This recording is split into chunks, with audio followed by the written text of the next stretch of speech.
Welcome to the 2021 Sunstone Symposium, session 331, Joseph Smith and 19th Century Sermon Culture in the Book of Mormon. At Sunstone, we are making it a goal to build a community that allows many ways for people to express their faith. Our tagline is, "There's more than one way to Mormon." We invite you to help us build a community where all paths are given space to be better understood. Please support us in our mission by making a donation and subscribing at sunstone.org. After the symposium, Sunstone staff will edit, polish, and re-upload all of this year's session videos to the Huva app. It'll take about 2 weeks for everything to become available. But once it is, every video will be available to watch and rewatch in the Huva app through the end of 2021.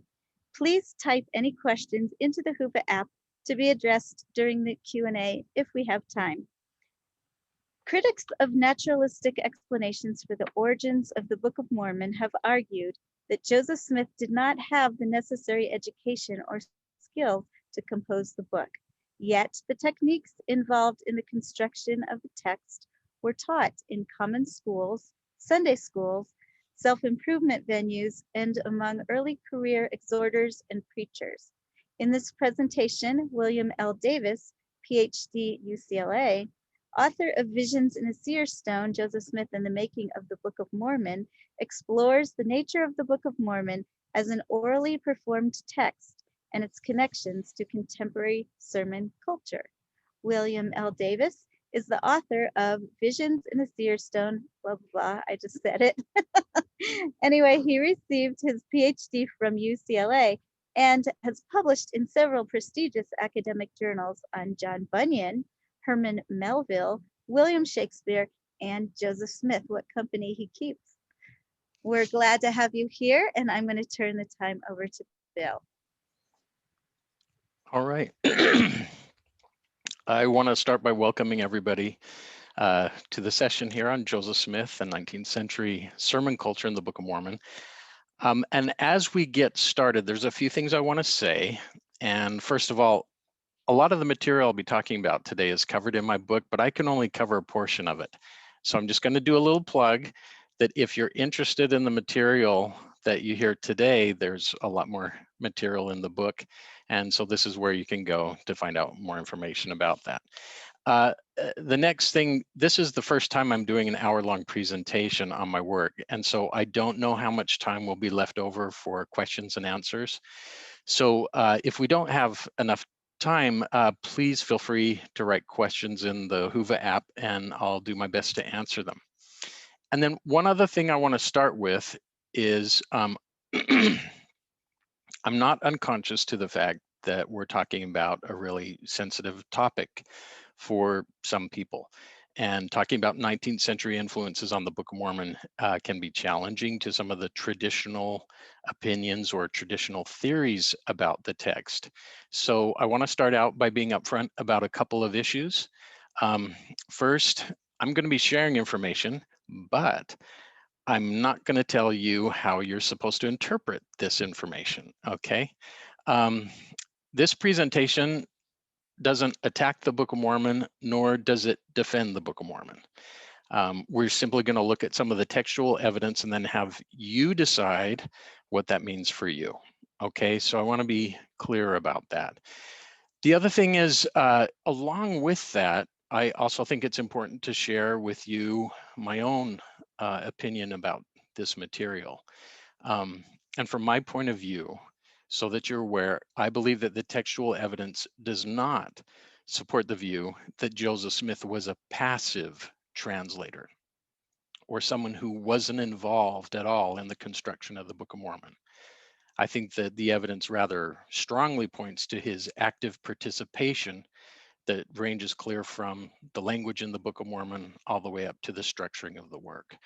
Where that lands in terms of beliefs is something that I leave up to all of you to decide for your own.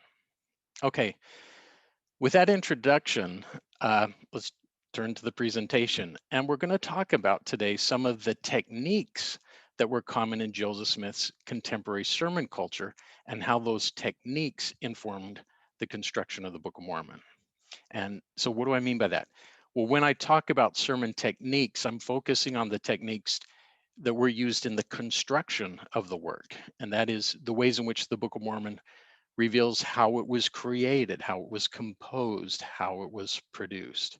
Okay, so I'm going to turn to some slides and I'm going to step back so we can see more visuals about this. And Cheryl, let me know if I'm doing something wrong. Okay. Looks great.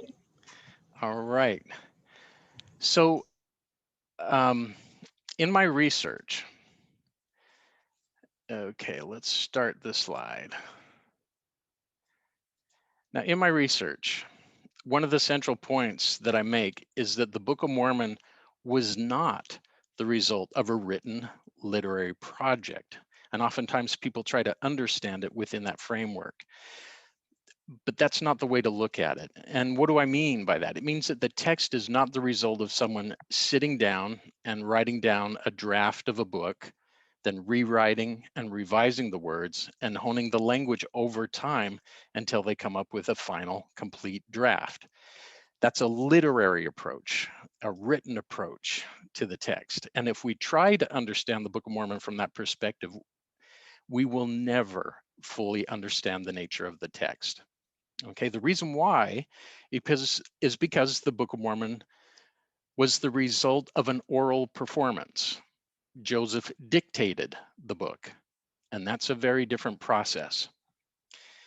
Now, when we talk about oral performance in the Book of Mormon today, we'll be talking about a specific style that I'll be describing as semi-extemporaneous oral composition. Okay, what do I mean by that? So let's break that down a little bit. Semi-extemporaneous means that some parts of the performance are prepared in advance, while other parts are created in the act of performance. And then oral composition, and specifically in terms of how we're using it today, means that the words of the composition are created in the moment of dictation, but not before. Okay, so let's look at this process.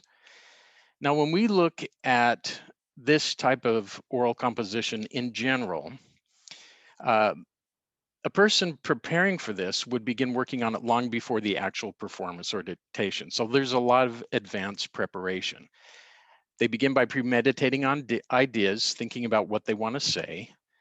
Then they write down their ideas. And at that time, they use short phrases or keywords that would summarize the information. They called heads. You want to keep that in the back of your mind. Heads will come up again. Then they would organize the heads, forming them into an outline that had a logical progression of ideas. But then over time, they would revise and rework this skeletal outline of heads to get it into the shape that they wanted. And again, we want to remember at this stage of composition, they would only have an outline of their composition. They would not be creating a fully written text. Okay. So in the 19th century, these sketch outlines were often called short notes, especially in sermon culture, or briefs, or the sketch or skeleton of an oration. And so that's just to help with terminology. And the speakers would use these short outlines as guides for their speeches, orations, or sermons. And they would use these outlines in one of two ways. Okay, and this is another important thing to remember. One way is they would take this set of notes up to the pulpit with them, and then occasionally they would glance down at it to keep themselves on track through the sermon. So these phrases were simply guideposts to help them along the way. But was also quite common, especially in the time of Joseph Smith, is they would look at their notes before they went up to the pulpit. They'd refresh their memories, but then they would put the notes aside and then they would go up and preach with that outline essentially in their memory. And this was becoming more popular at Joseph Smith's time because audiences who saw preachers speaking without notes tended to say, oh, that speaker is speaking by the power of the Holy Ghost. And so a lot of speakers were cultivating that and consciously practicing that skill of being able to preach without their notes. Okay. Now, when we look at this basic approach to oral composition, and then we look at Joseph Smith's historical context, now guess what we find? We find that this approach to composition and delivery was taught and practiced in many different social venues. It wasn't just in a single location. So several variations of this composition style were taught as a method of composition in formal education, ranging from introductory to advanced lessons. This approach was also used in self-improvement venues. And one of the most popular, of course, was families studying together, which is something that we know that the Smith family did. And this was known as domestic education. And then another form of self-improvement that was quite popular during this time were literary and debate societies. And this is when members of a community would gather together and form a club to study and practice things such as public speaking, composition, literature, and debating skills. And all of these were considered essential skills to be a participant in the new young American Republic. And we also know that Joseph Smith belonged to a juvenile debate society in Palmyra. So these are some of the places where these techniques were taught and shared. But for our purposes today, this method of oral performance and composition was also the most popular form of preparing and delivering exhortations and sermons among revival preachers in several denominations. And in the book, I focus on the Methodists, the Baptists, the Presbyterians, and many of the Congregationalists. Now, we know from the historical record that Joseph Smith was partial toward the Methodists because, well, he said so himself. Now, Joseph also said that he attended the church services of several denominations as well as joint revivals, which were revivals when preachers from different denominations participated together. And this is an image here of a Methodist camp meeting. You can see the people in the audience behind them, the tent set up where everybody's facing their tents toward the speaker, and then they've built this platform so that people can hear and see the speaker. It might be hard to see, but if you're able to zoom in on that, it's a fun image that I came across when I was putting this together. Now, we also know that Joseph Smith joined a Methodist class meeting, and he also had some measure of experience as a Methodist exhorter.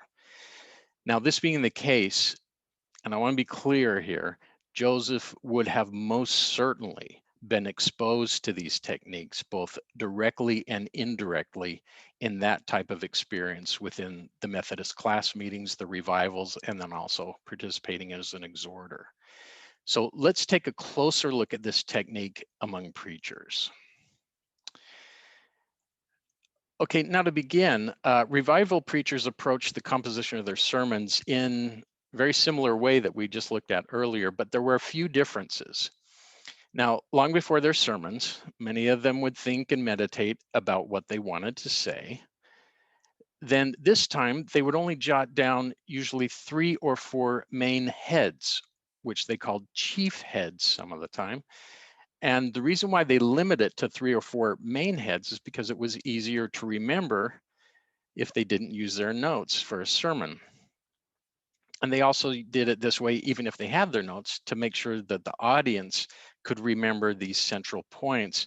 And because if you gave them too much information, they might forget it when they went home. So this was meant to instill lessons into the listeners.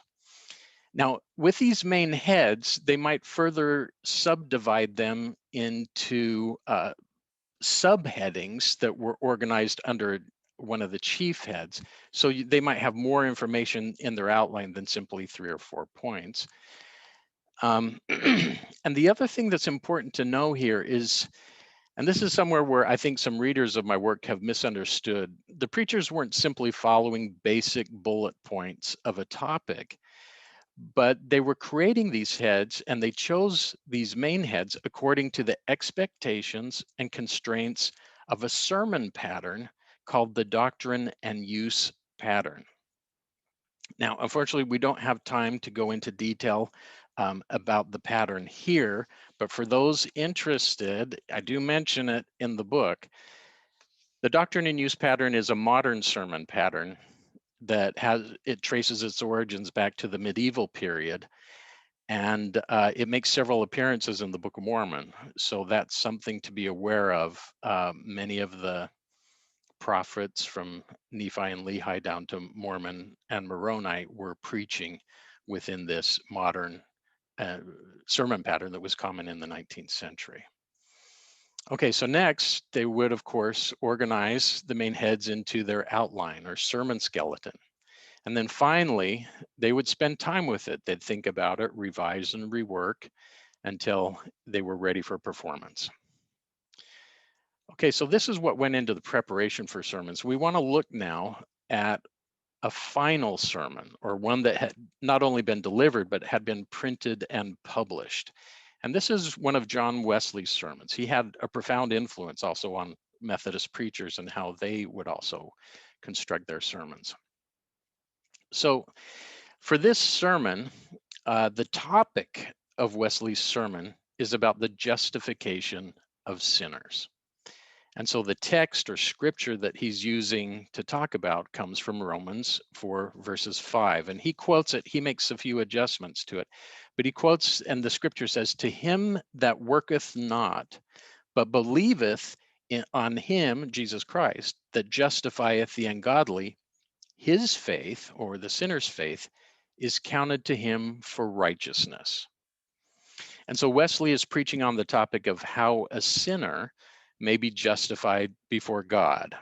So after he introduces this text and gives a brief introduction in his sermon, then he announces and openly announces to the audience the main heads of his sermon. And that's these. First, what is the general ground of this whole doctrine of justification? Secondly, what justification is. Thirdly, who they are that are justified, and fourthly, on what terms they are justified. Okay, now in terms of sermon techniques, Wesley's open announcement to his audience of his main heads is called laying down heads. Okay, and this is one form of laying down heads. He's laying down explicit heads, meaning he's explicitly telling his listeners what the heads are and what to anticipate for the sermon to come. But we want to look at terminology just for a second, because laying down heads actually has more than one meaning in sermon culture. Okay, so this first one is where the preacher explicitly announces the main heads or topics to the audience. But laying down heads also deals with composition before the sermon. It's when preachers write down the main heads in their sermon notes during preparation, whether or not they actually announce those heads to an audience. And finally, we should also note that when preachers don't announce the heads, which was common among those who were doing semi-extemporaneous speaking, then those heads were called concealed heads, meaning they were hiding the direction of the sermon from the audience. Okay, and then finally, laying down heads is when audience members were recording the main heads of a preacher's sermon in their personal notes and in their diaries, which was a very common practice at the time. Okay, so now we've seen an example of explicit heads in one of Wesley's sermons, but now we want to see what these heads look like in a preacher's sermon notes, because what's announced to an audience and what appears in a preacher's notes can be different, even though they're using the same underlying method and technique. So what I have here, this is a page from a Baptist preacher's biography, and this is of Abraham Marshall. And he was a Baptist preacher in the late 18th, and he just crept over into the early 19th centuries. And his son Jabez wrote the biography, and in it he included some of his father's sermon notes in the back.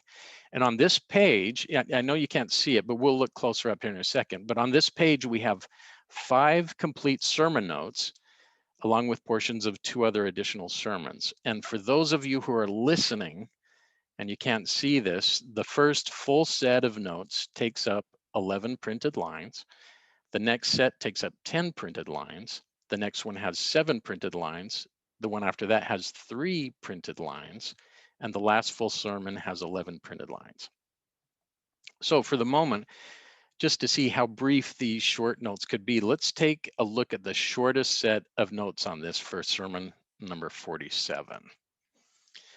So these are Abraham's notes for sermon 47, and his sermon text is Acts chapter 4, verse 11.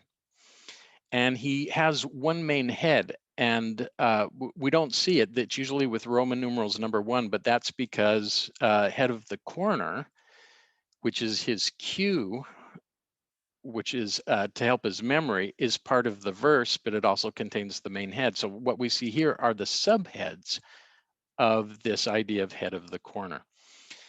Now, this is head of the corner is all that Abraham Marshall needed to trig his memory of the verse, but I'm going to read that to you so we know what it's talking about. The full verse reads, "This, or Christ, is the stone which was set at naught of you builders, which has become the head of the corner." So in other words, he has head of the corner, but what he's preaching on is how Jesus Christ is the head.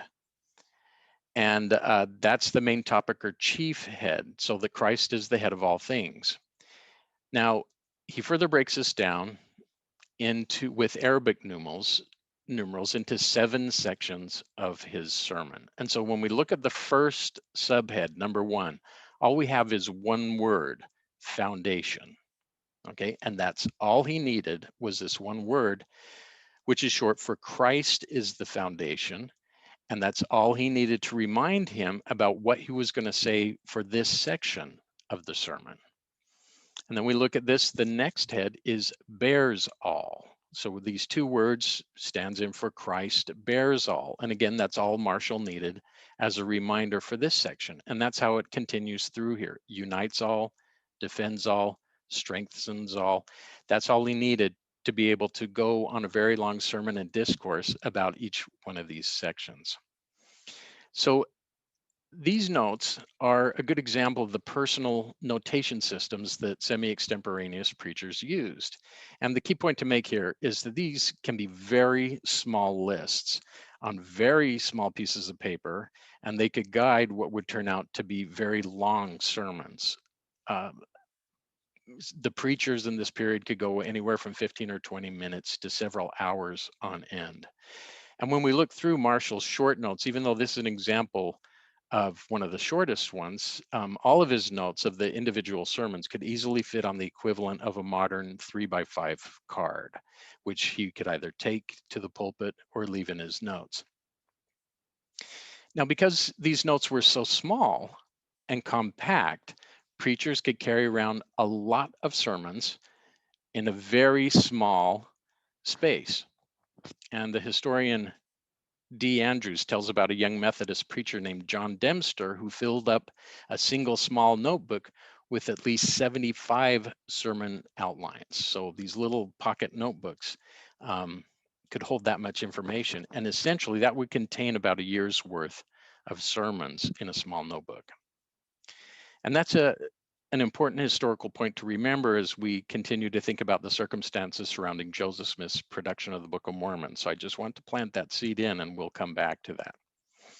Okay, but we do want to raise the issue just quickly about how preachers organized and carried these notes, because they could have a lot of notes in a short amount of space. Now, these are Abraham Marshall's notes, but this is to give you an idea of how just on a few pages of this biography, we're getting the notes that could last him for quite a long time preaching. And yet all of this would be contained in what, 3, 6, 9 pages of the biography. So let's look real quick at how they would store these. One of the ways that was common is they would use little cheap and inexpensive blank books. And these are just blank notepaper books that a person could find in virtually any bookstore or print shop, even in the sparsely populated frontier regions of the country. And sometimes they were completely blank, used for commonplace books, and sometimes they had lines so that they could be used for ledgers. But these were quite common. Alternatively, these notebooks would be handmade out of several pieces of paper that were folded together, and then the binder was a simple thread binder. And these booklets were also very small and easy to carry and nondescript. And in fact, I believe that when the printer's manuscript of the Book of Mormon was put together, it was done the same way with paper and simple thread binders. And then, of course, some preachers, the less organized ones, had all of their sermon notes on separate slips of paper, which they collect together. And in all cases, then they could put these in their saddlebags as the preachers rode from town to town in their various preaching circuits. So the point is that these short notes could be stored in very small spaces, yet they could hold the seeds for an enormous amount of preaching material. And also, what's important to know is because these could be so plain and nondescript, a casual observer who might even come across one of these books and even pick it up and flip through its pages might never guess that such a small notebook contains such tremendous potential. Okay. So that's a quick look at how small and condensed these short notes could be and how preachers could carry a lot of sermons around in small notebooks. But I want to go back now to another one of Marshall's sermons and to look at one that's longer, because we want to look at something else here. And that's how these sermon notes could contain both gospel principles and basic chronologies of stories. Okay, so here we have Marshall's short notes for his sermon number 6. And the sermon is on the scripture found in Numbers chapter 10, verses 29. And for those of you who are listening, all the notes for this sermon are contained in 14 printed lines. And this scripture talks about the time when Moses asked Hobab to journey with him into the wilderness when Moses led the children of Israel out of Egypt. Okay, so we want to start out with isolating the text of the sermon. And this is what Marshall used as a brief phrase to remind him about what's happening in the verse. And this text says, "Come thou with us." So this is Moses talking to Hobab saying, "Come with us in our journey." So for Marshall, this was all he needed to jog his memory. Now the entire scripture reads, "And Moses said unto Hobab, the son of Regel, the Midianite, Moses' father-in-law, we are journeying unto the place of which the Lord said, I will give it you. Come thou with us, and we will do thee good, for the Lord has spoken good concerning Israel." So when we look at Marshall's notes, we find that he divided his sermon into just 4 main heads, and he uses Roman numerals to identify the chief heads of the sermon. And those are here at the top. So number 1, they're leaving Egypt. That's all he says. It's not even a full sentence. Number 2, their journey. That's all he needs. 3, where they were going, Canaan. And 4, what good we will do you. Now, after laying down these 4 heads, Marshall then goes back to the first main head, and he starts then, as he'll be preaching, he'll be breaking it down into its subheads or smaller sections, which he identifies with Arabic numerals. So just to take a quick look, we go back up to number 1, they're leaving Egypt, and that corresponds with 1, Israel in bondage and prison. 2, willing. 3, God sent Moses to call them.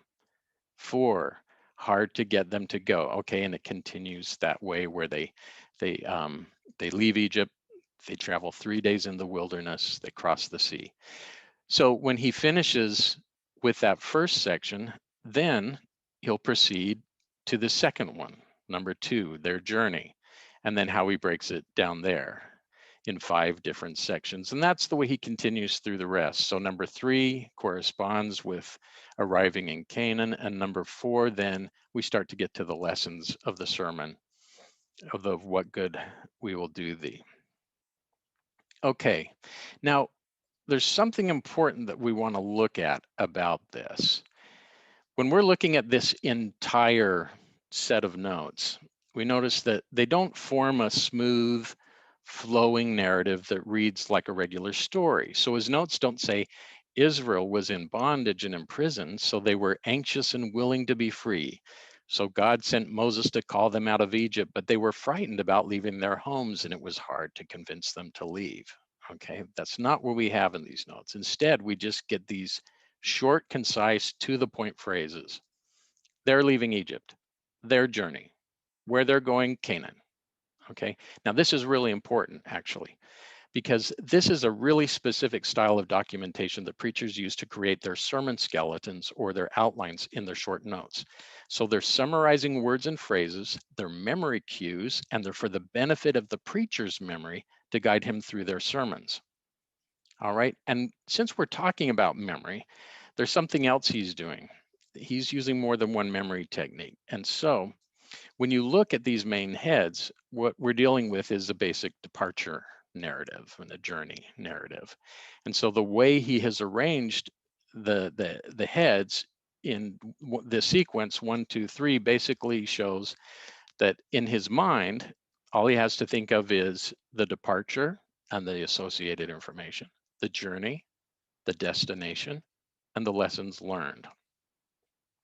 So the entire sermon is structured around a simple departure narrative with 4 easy steps.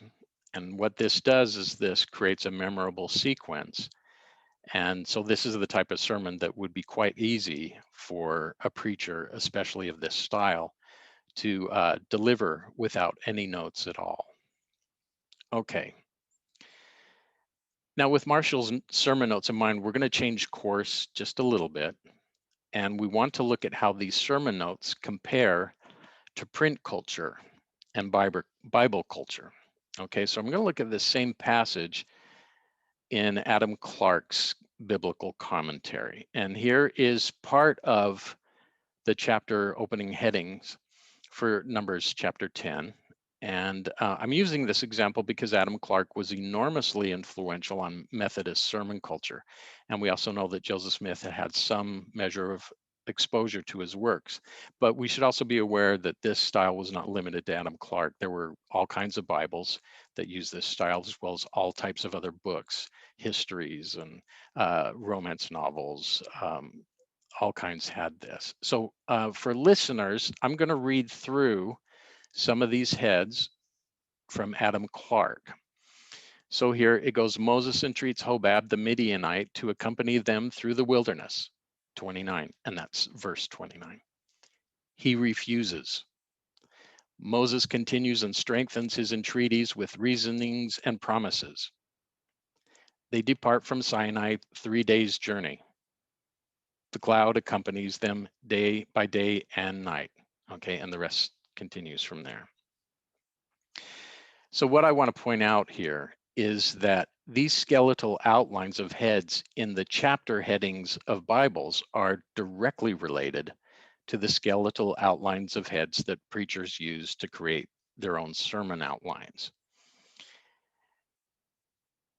And because of sermon culture and Bible culture, obviously being part of this same larger culture, the techniques of laying down heads, whether for printing or for preaching, were entangled, and they also had multiple expressions and functions in sermon culture. So here for Adam Clarke's examples, the style of laying down heads was used for book and chapter headings to outline the content of passages in a Bible. And from Abraham Marshall's notes, we see that this same basic fundamental style of laying down heads was used for semi-extemporaneous preaching to outline the content of their sermons. So the moral of the story: in the 19th century, in 19th century sermon culture, the outlines of heads in biblical summaries also functioned as models for sermon outlines among semi-extemporaneous preachers, and specifically the preachers that were in the environment where Joseph Smith grew up and spent his entire childhood and youth. Okay, with these sermon notes and chapter summaries in mind, let's turn now to the Book of Mormon. And here we have the opening summary of heads for 1st Nephi. And before we go into this, we need to be aware of some things. Not all of the headings in a modern Book of Mormon are original to Joseph Smith's dictation. Many of them were added later. So the examples that I'm be using today, and also the ones that I use in my book, are examples that Joseph dictated in the course of translating the Book of Mormon. So I'm just going to read through this quick to refresh in your minds as for the benefit of the readers, but the opening heads here read an account of Lehi and his wife Sariah, and his 4 sons being called at the beginning of the eldest, Laman, Lemuel, Sam, and Nephi. The Lord warns Lehi to depart out of the land of Jerusalem because he prophesied unto the people concerning their iniquity, and they seek to destroy his life. He taketh 3 days' journey into the wilderness with his family. Nephi taketh his brethren and returns to the land of Jerusalem after the record of the Jews. The account of their sufferings. They take the daughters of Ishmael to wife, and so on. And that's how it proceeds. So there are 2 important observations to make. First, when we look at how this outline is being used in the text of the Book of Mormon, that is, when we see how it's being used for the written printed work, these original summaries function as book and chapter and section headings. So it's just like a contemporary Bible, and it's for print culture and for the benefit of the reader. But the other thing we need to know is that these same outlines played a role in Joseph Smith's oral performance or dictation of the text. Now, how do we know that? Okay, so to answer that question, we're going to look at another opening summary. And this one is for the Book of Helaman. Now, I've formatted this. I've kind of updated some of the spelling, but I've formatted this in the same way that it appears in the original manuscripts with those minor emendations. And just so everyone knows, the original manuscript is the manuscript that the scribes created as they were writing down Joseph Smith's original dictation. Okay, so the original manuscript reflects Joseph Smith's original performance of the text. And for the benefit of those listening, here are some of the heads in this summary. So we have Book of Helaman, chapter 1, an account of the Nephites, their wars and contentions and their dissensions, and also the prophecies of many holy prophets before the coming of Christ, according to the record of Helaman, which was the son of Helaman, and also according to the records of his sons, even down to Christ. That's a long head. And also many of the Lamanites are converted, an account of their conversion. And then the last of it there, I think you get the point. So, so we know that this is how it appears on the page, the formatting here, but now we want to look at how this appears in context of the entire page on the original manuscript. So this is an image showing a recreation of the entire page in the original manuscript. And we'll get closer up so you can see this, but we need to look at this from this bird's eye view to see how this page was dictated. So here at the top is where the end of the Book of Alma takes place. And then here, about halfway down, is where this summary that I just read begins. And then at the end of the page is where the actual story of Helaman starts. Okay, now all of this has a continuous flow of ink. So in other words, the passages, all of these passages were dictated in the same order that they appear on the page. And that's significant because it means that Joseph dictated the story outline of Helaman before he dictated the story itself. So the original manuscript provides direct evidence of this order of dictation. Okay, so in other words, Joseph didn't go back and insert this summary after dictating the story, which is the usual process for a written work being prepared for publication. Instead, he dictated the outline first, and then he dictated the story, which was the usual process that semi-extemporaneous preachers followed when using a skeletal outline and expanding it for their sermons and oral compositions. Okay, so what this is suggesting, it's several important things. One thing it suggests is that this process and sequence would indicate that the words of the Book of Mormon were created in the moment of dictation, not before. And it also provides evidence suggesting that Joseph had knowledge of the outline and shape of this Book of Mormon story before he dictated the story itself. So we had foreknowledge. Now, I know this is going to raise questions. So before we continue, let's talk about these summaries and how, when I say that this was involved in the oral performance of the Book of Mormon, how do we know that Joseph Smith and 19th century practices are responsible for these opening summaries of heads? Okay, so devil's advocate. Can't we argue that the Nephite prophets wrote down these summaries and that they were the ones who created the series of heads to outline the ensuing stories? And so if they wrote down the summaries, that means Joseph didn't know the stories in advance. He simply read the summaries as they came up on the existing golden plates. Okay, so that's a good point. Let's talk about that, because we need to talk about why that interpretation has a really serious problem. Okay, let's go back to the Book of Mormon. Now, we've spent some time looking at these heads, and we've seen how they follow a specific style of formatting conventions. And that is their lists of keywords and phrases rather than a regular flowing story. And these basically form an index to track the ensuing narrative. Okay, now this is what's important to know. These conventions did not exist when Lehi and his family left Jerusalem and came to the Americas. Okay, they didn't exist. Now, I'll just say one other thing. In this presentation in my book, I only focus on these complex summaries, which appear primarily as chapter headings, as well as some that are embedded in the stories. But I'm going to take that argument a little further than I did in the book, just to be really clear about this. When we look at the entire textual apparatus of the Book of Mormon, and what I mean by that is all of these types of summaries, these framing and indexical features as a whole, and by that I mean the original title page, the original internal book headings, the original chapter headings, and the original section headings, all of those combine together to form textual features that result in a particular type of textual apparatus that did not exist in any of the time periods or cultural locations of the Nephite civilizations. Okay.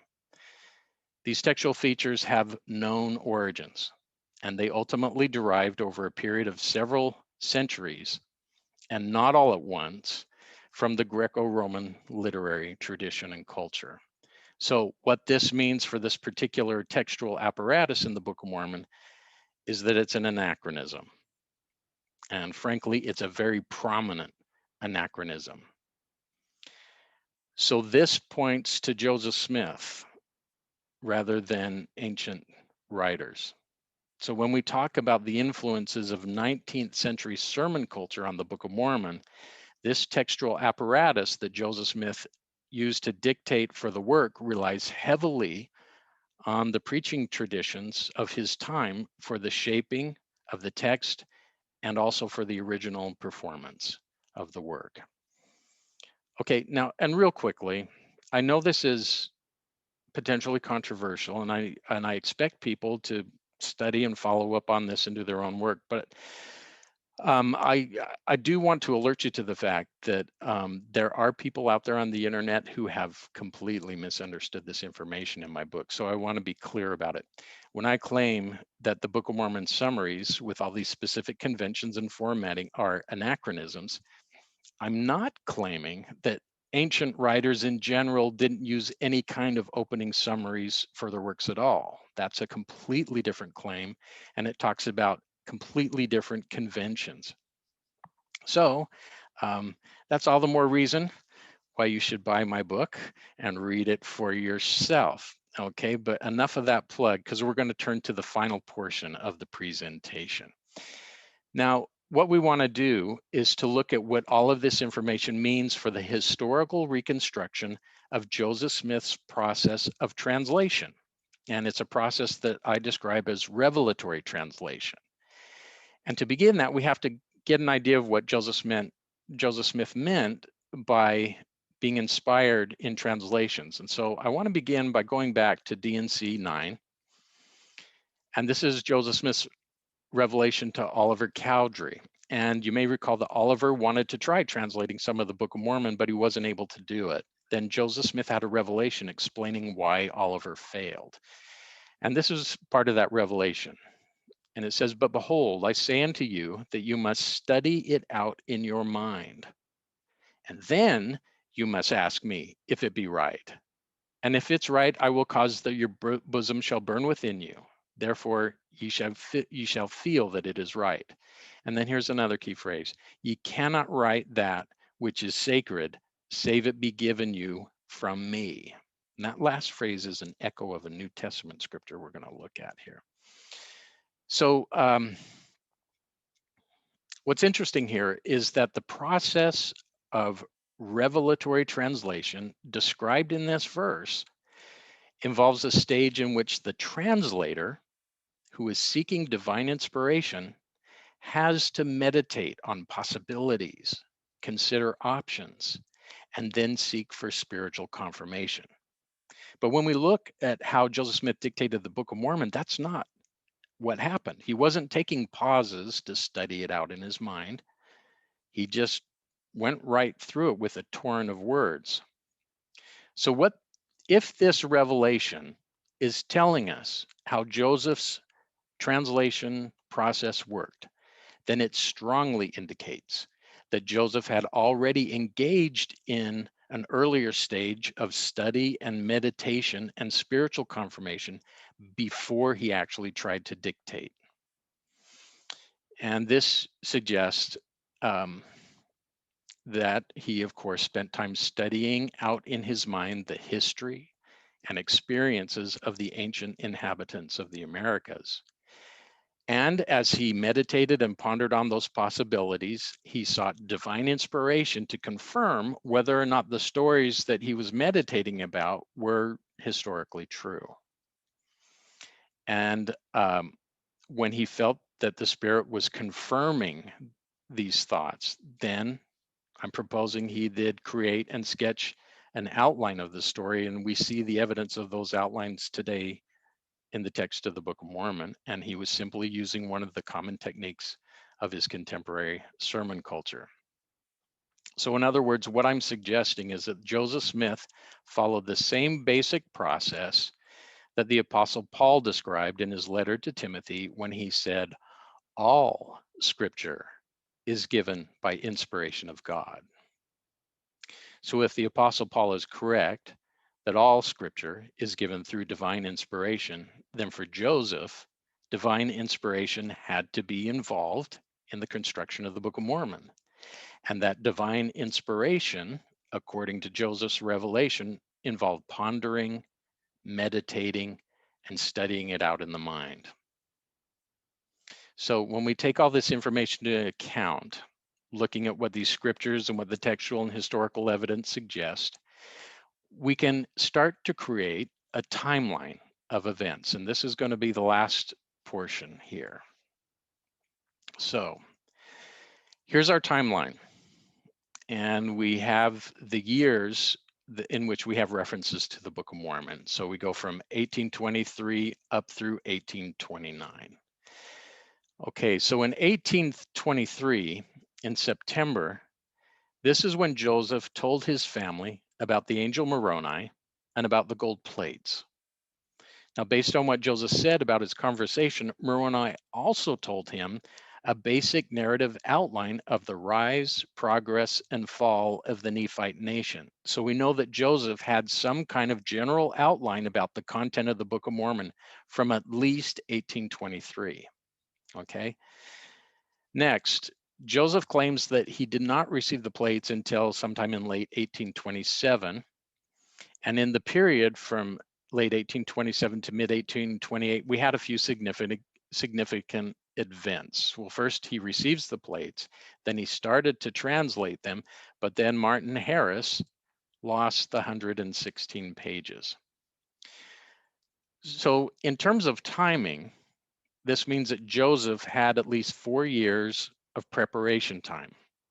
And in that time, he could seek out divine inspiration to guide him in the process of meditating, studying out the stories, and then constructing these skeletal outlines for the Book of Mormon text.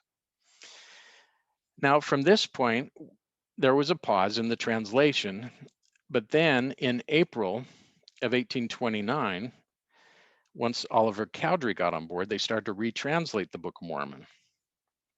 And what this means in terms of timing is that Joseph had almost another year for additional inspiration and revisions. So overall, this means that Joseph had about 5.5 years from his announcement of the Book of Mormon to the start of the final dictation, in which he could meditate on ideas, seek divine inspiration about the ancient Book of Mormon peoples, prepare and revise skeletal outlines, and he also additionally had a little bit of practice at dictation at this time so that it could go more smoothly.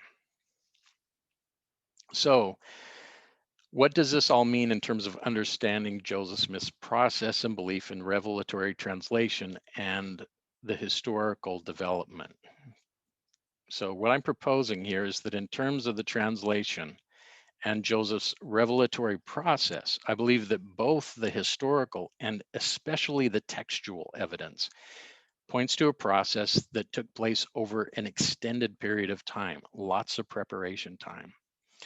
So I believe that from 1823 to 1829, that the evidence most strongly favors the scenario in which during that period, Joseph Smith was seeking divine inspiration to discover, create, and revise story outlines for the Book of Mormon, and that this was part and parcel of his translation process. This is not separate from the translation.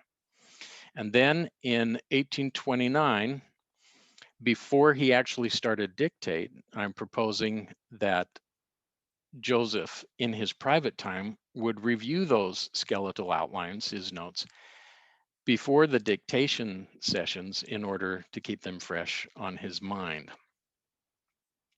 And finally, when it comes to the dictation sessions, I believe that the evidence also indicates that he left his notes among his private papers, or in other words, he didn't use notes during the actual dictation. And then he would dictate the Book of Mormon without notes, using the same semi-extemporaneous preaching techniques that were common in his environment. Okay, so don't know where we are with timing. I realize I may have taken up too much to have much of a Q&A session, but I want to thank everyone for coming to the session. I hope you enjoy it, and please feel free to ask questions in the Whova app. All right, so I'll go ahead and escape from this. Thank you so much, Bill. That was so enjoyable. I wondered if you are using this technique to give this presentation. I am, but I'm not trusting it much because I don't have much practice. This was one of the first times I've done. But yes, actually, when I was putting this together, I thought, well, I'll go ahead and try some of these techniques and see how it works, and hope that I don't. Fabulous. It makes me want to try it too. Can you bring your screen down for us? I can see you a little bit better. Let me. Oh, there we go. Sorry. Thank you. All right. Okay, we have a question asked by Wendy Perry, and she says, I hope you will tell us a bit about responses to your work from within the LDS and Exmo Mormon bubble. Your work is extremely interesting, I agree. Tell us why you think it's important work. Oh, there's several questions there. I'll start at the top. In terms of the reception of my work, I have been, I feel actually quite lucky because the majority of responses I've got from both LDS scholars, non-LDS scholars, um, or members of the various restoration churches that came from Joseph Smith, like Community of Christ, the majority have been really positive responses. And I knew that some of the information could be very challenging, but uh, the majority of people have been open and receptive to considering the ideas and to looking at this in a way that would help with our understanding, not just about how Joseph Smith was involved in the production of the Book of Mormon, but also the insight that it gives us into his life. Now, it's true there are people who found the material challenging to traditional ideas and opinions, and there are people who have had negative responses to the work, but by and large, the vast majority has been quite positive. Now, in terms of the value of it, there's something that I always go to in my own life when it comes to belief, and that is, if your beliefs are founded on accurate information, your beliefs will be stronger for it. And so I think that when new information is presented, even if it's information that could be challenging or threatening, that we stop and think, if my beliefs are founded on some faulty traditions, is it built on a somewhat sandy foundation? And so the point being that we should always be striving to get as much accurate information as we can, and then seeing how we can incorporate that into whatever we want to believe about the text. Does that answer everything? Yes, I think that's great. That was a very good answer. We have just about 3 more minutes, and so I'll ask one more question. It might be a little difficult one. It says, could you give us a brief summary of what theological preoccupations were extant in 1820s sermon culture that we see in the Book of Mormon? Oh my. Well, there are a lot of, the theology, just so you know, in my book, I actually am focusing on the structuring and the performance skills. And in the introduction, I talk about how the content of sermons is something that I actually don't deal with in this book. So it's a little bit outside of the book. Yeah. Okay. But I do quote, like, for example, Alexander Campbell and he's where you should turn, because he describes how there's a whole litany of theological issues that were current at the time that Joseph Smith was preparing to translate the Book of Mormon that suddenly pop up in the Book of Mormon text: infant baptism, the nature of Christ, um, and the plan of salvation type issues, things that were going on at that time period. So that's another thing where I think people need to seriously consider that Joseph Smith, whether or not he was actually translating an actual ancient text or not, those are moments when there is some strong suggestion that 19th century ideas are being infused into the text. Just one more real short one. This question asks how many of these nondescript skeleton short notebooks are extant from the area and period. I don't know if you could give us an Wow. estimation of what kind. Do we have like a huge body of work? Are there just a few? That's really tough, because what happened, it makes it really difficult. We do have extant ones, but they tend to be either saved accidentally. The Abraham Marshall notes that I had, I think the only reason why we have those is because his son included them in the publication of a work. But otherwise, I mean, these were on just simple folded pieces of paper that would just be torn apart in their travels. A lot of these sermon notebooks would essentially fall apart when the preacher was still using them. And another practice that went on at this time, which is extremely unfortunate, not only here in America, but also back in England, is when someone died, it was common practice to take all of their sermon notes and that sort of thing and just chuck them in the Oh, trash and get rid of don't, them. don't say. It's horrible. But thankfully, I mean, there are some prominent preachers, as well as families who had a prominent preacher in their home who saved some of those notes. And someone who comes to mind right now is Jonathan Edwards.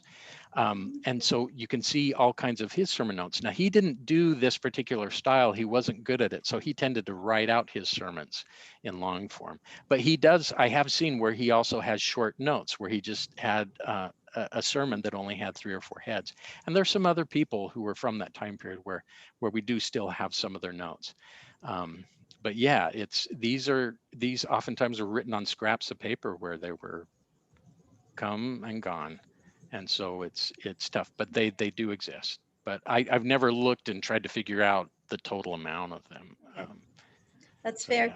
Thank you so much for this presentation. I have enjoyed it immensely, and I hope our audience has too. I'm sure that it will be viewed many more times in the future. So thanks so much, Bill. It's been great to have you, and this concludes the presentation.